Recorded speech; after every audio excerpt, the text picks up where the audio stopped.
This is Jeopardy!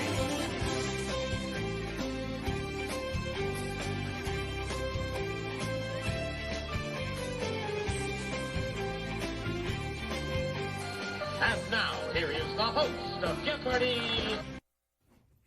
Hi there, my name is Julie, and I'm a student nurse with Concordia St. Paul University, and I'm here today to teach you a little bit about pancreatic cancer. Pancreatic cancer is one of the 7th most common forms of cancer that's diagnosed. However, pancreatic cancer is one of the most lethal. The 5-year survival rate is less than 9%. So I'll tell you a little bit about the pathophysiology of pancreatic cancer. I've drawn some organs here.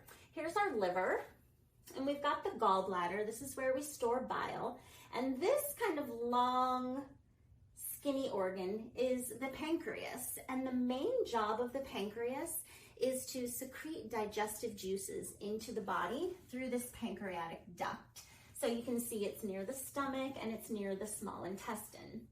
So when a cancer forms in the pancreas, it 95% of the time starts in the head. This is the head of the pancreas, this is the body, and this is the tail. And like I said, 95% of all pancreatic cancers start here in the head, and they form in the endothelium of the pancreatic duct right here. So the cells inside the pancreatic duct will mutate and start to grow and multiply uncontrollably, forming a tumor right here. Now at this point, the tumor would be very treatable. However, it's almost impossible to detect. Because of the placement of the pancreas, you can't really feel these tumors on the pancreas, so they almost always go unnoticed. And we don't know they're there until other organs are having problems. And by that point, it spreads so far that it's untreatable, hence the very low survival rate. So there's no known cause for pancreatic cancer, but there are a lot of established risk factors. One of the main ones is old age. The average age of a person diagnosed with pancreatic cancer is 71 years old. Some other risk factors are smoking. Smoking really isn't good for anything in your body, but it is linked to pancreatic cancer. Cirrhosis, obesity, diabetes mellitus. 5 to 10% of pancreatic cancer diagnoses are related to a family history of pancreatic cancer or chromosomal abnormalities that put you at a greater risk for cancer. Another thing that's been linked to pancreatic cancer is the consumption of nitrites. And nitrites are preservatives that are in processed meats like pepperoni. So if you have any reasons that you have a higher risk of cancer, you might want to buy products like this that say processed without nitrites, because those are available. Now, pancreatic cancer affects many different organs in the body. Like I said, it spreads very quickly and can go into distant parts of the body. So once a tumor forms, usually here in the pancreatic duct, it grows, and one of the first things that happens is it obstructs the common bile duct right here.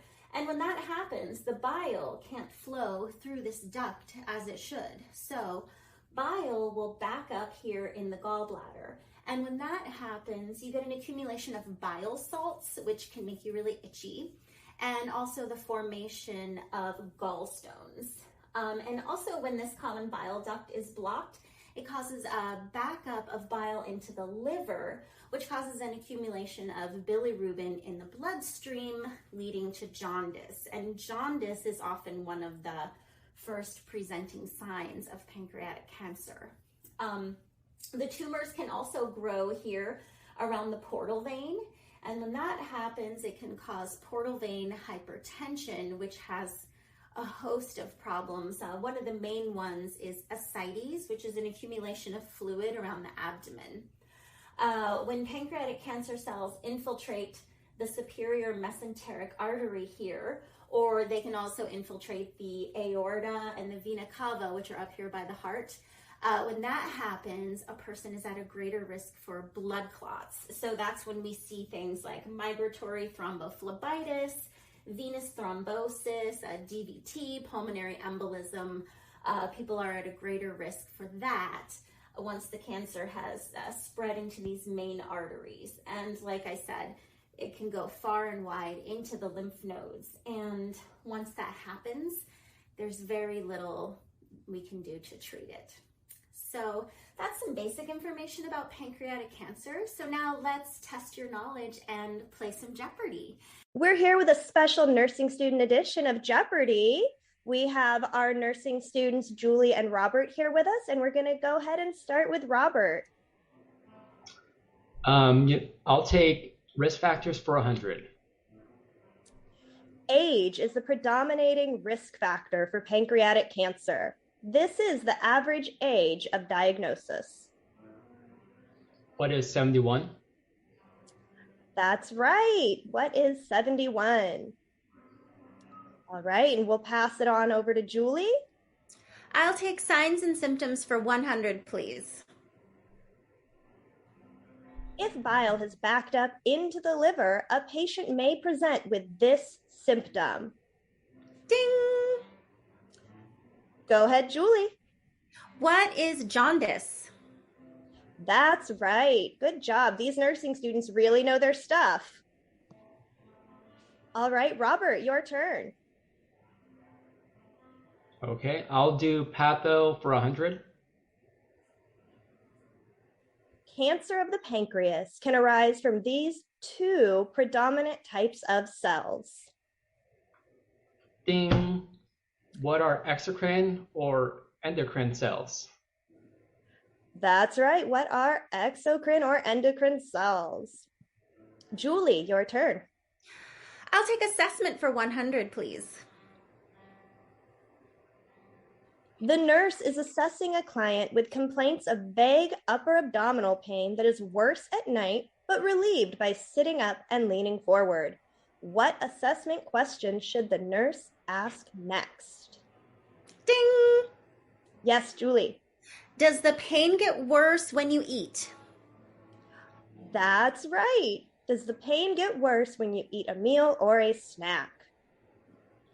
Okay, Robert, your turn. I'll do risk factors for 200. The consumption of this preservative is linked to pancreatic cancer. Ding! Yes, Julie. What are nitrites? That's right. All right, Julie, your turn. I'll take signs and symptoms for 200. If bile accumulates in the gallbladder and bile salts occur, a patient will present with this symptom. Ding! Ding. Oh, Robert. What is jaundice? Ding! Oh, Julie. What is itchy skin? That's right, Julie. Good job. Jaundice is also a correct answer. However, we are looking for the most correct answer in preparation for the NCLEX for these nursing students here. Back to the main board. Robert, your turn. We'll do patho for 200. 95% of cancers begin in this part of the pancreas. What is the head? That's right. Good job, Robert. Julie, your turn. I'll take assessment for 200, please. Magnetic resonance cholangiopancreatography, MRCP, is commonly used for this purpose in pancreatic cancer. Ding! Yes, Julie. What is an assessment tool used to diagnose pancreatic cancer? Oh, you did great. Absolutely, that's correct. All right, passing it on to Robert. I'll do assessment for 300. This is a nursing assessment found as an enlarged, palpable gallbladder caused by the backup of bile. What is Curviercir sign? Absolutely. Good job, Robert. Again, these nursing students have really been studying with Capriati 2020. Hmm. All right, Julie, your turn. I'll take treatment for 300, please. Okay, this is a surgical incision into the abdominal cavity used to establish a diagnosis, evaluate the extent of disease, and determine if surgery is necessary. Ding! Yes, Julie. What is a laparotomy? Let's see. You were correct. All right, Robert, your turn. I'll do risk factors for 500. All righty. This form of cancer is associated with hereditary pancreatitis. What is pancreatic cancer? Good job. That's right. What is pancreatic cancer? All right, Julie, your turn. I'll take patho for 400, please. When the common bile duct is obstructed, bile backs up into these two organs. Ding! Yes, Julie. What is the liver and the gallbladder? What are the liver and the gallbladder? That's right. All right, Robert, your turn. I'll take patho for 500. Patho for 400 coming right up. These two lifestyle factors are associated with an increased risk for pancreatic cancer. Julie. What are smoking and obesity? That's right. What are smoking and obesity? Good job, Julie. All right, Julie, you are up for our final question. Patho for 500, please. This is the most common form of pancreatic cancer. Ding! Yes, Julie. What is ductal adenocarcinoma? That's right. What is ductal adenocarcinoma? And before Final Jeopardy, we're going to hear a word from our sponsor.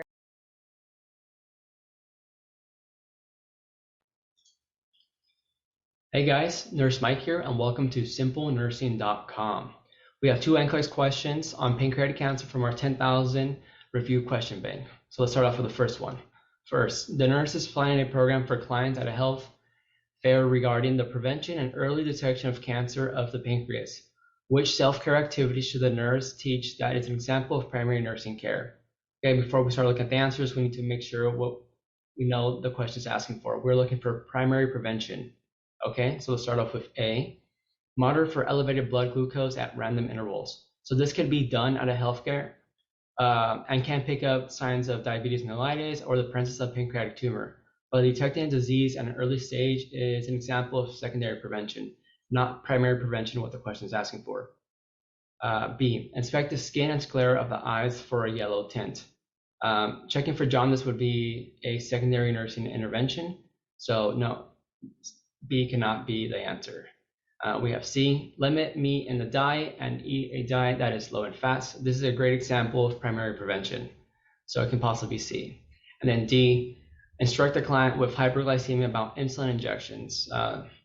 This is an example of tertiary prevention. Teaching a client how to manage their diabetes is something tertiary prevention focuses on, not primary prevention. So given that C is only an example of primary prevention, it is C, limit meat in the diet and eat a diet that is low in fats, as that reduces some of the risk factors of developing a cancer of the pancreas alongside smoking and a high fat diet. Okay, so we can move on to number 2. The client admitted to rule out pancreatic islet tumors complains about feeling weak, shaky, and sweaty, which should be the first intervention implemented by the nurse. So the NCLEX wants you to follow a nursing process. Always assessment of the patient first, intervention second, and then reassessment. Okay? So starting with A, start an IV with D5W. This IV medication might be needed. However, this is an intervention, not assessment. B, notify the healthcare provider. So the provider might be notified, but the nurse needs to assess the client first before making that call. And then C, perform a bedside glucose check. The patient is having signs of hypoglycemia, being weak, shaking, and sweating, and a bedside glucose check should be done. D, give the client some orange juice. This would be done after the nurse knows the glucose readings, after you know if the blood glucose is low or high. So C is the only possible answer here because we are assessing the patient for the blood glucose and what's causing the hypoglycemia. Test taking here is the test should remember the function of the pancreas. This would lead the test taker to look for interventions for hypoglycemia. Okay, guys, so always assessment first before intervention. All right, guys, that concludes our quick lesson for today. See you guys next time, and thanks for watching. Bye.